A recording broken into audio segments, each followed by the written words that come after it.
হালার পুথালা তোর বোনের বিয়া করছি তুই আমার শালা। এই ছোট্ট কালো হাঁসটি হাঁস হয়ে পুকুরে সাঁতার কাটতে পারে না।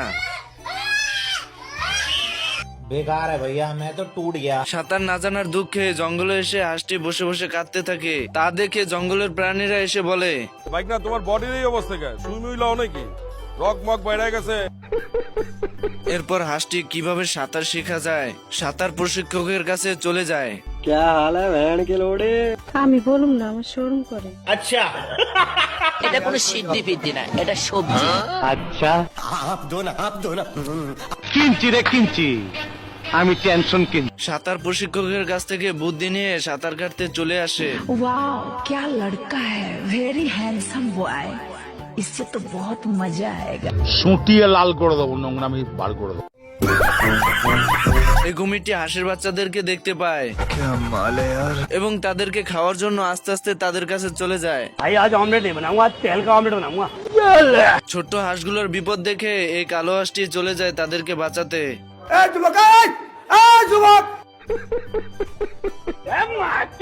কুমিরটি হাঁসটিকে দেখে ফেলে এবং লেজ দিয়ে বাড়ি মেরে তার মুখের ভিতর ভরে নেয়, কিন্তু বেশিক্ষণ রাখতে পারে না কারণ হাঁসটি দাঁত ভেঙে বেরিয়ে আসে। তোরা কে কোন আস আমার বাসা, আমার বোর কাপড় পরছে আমার শাশুড়ি, আমি জানতাম না।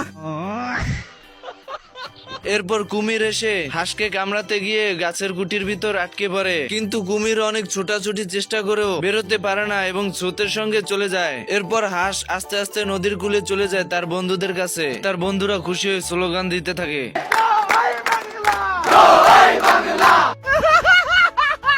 বন্ধুরা, ভিডিওটি ভালো লাগলে অবশ্যই লাইক এন্ড কমেন্ট করে জানাবেন। আপনাদের ভালোবাসায় আমাকে ভিডিও বানাতে উৎসাহিত করে।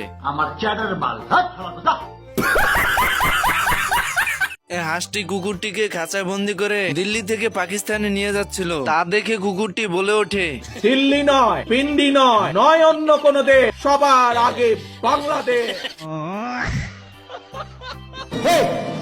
আর এদিকে কুকুর খাঁচা থেকে বেরিয়ে হাঁসের সঙ্গে সঙ্গে নৌকা অব্দি চলে আসে, কিন্তু হাঁসটি বুঝতে পারে না যে কুকুরটি বেরিয়ে গেছে।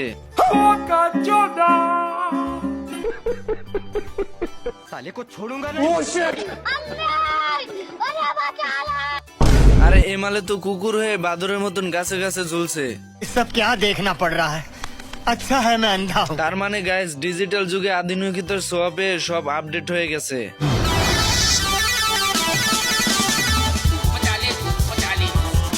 करे भाई, हे करे।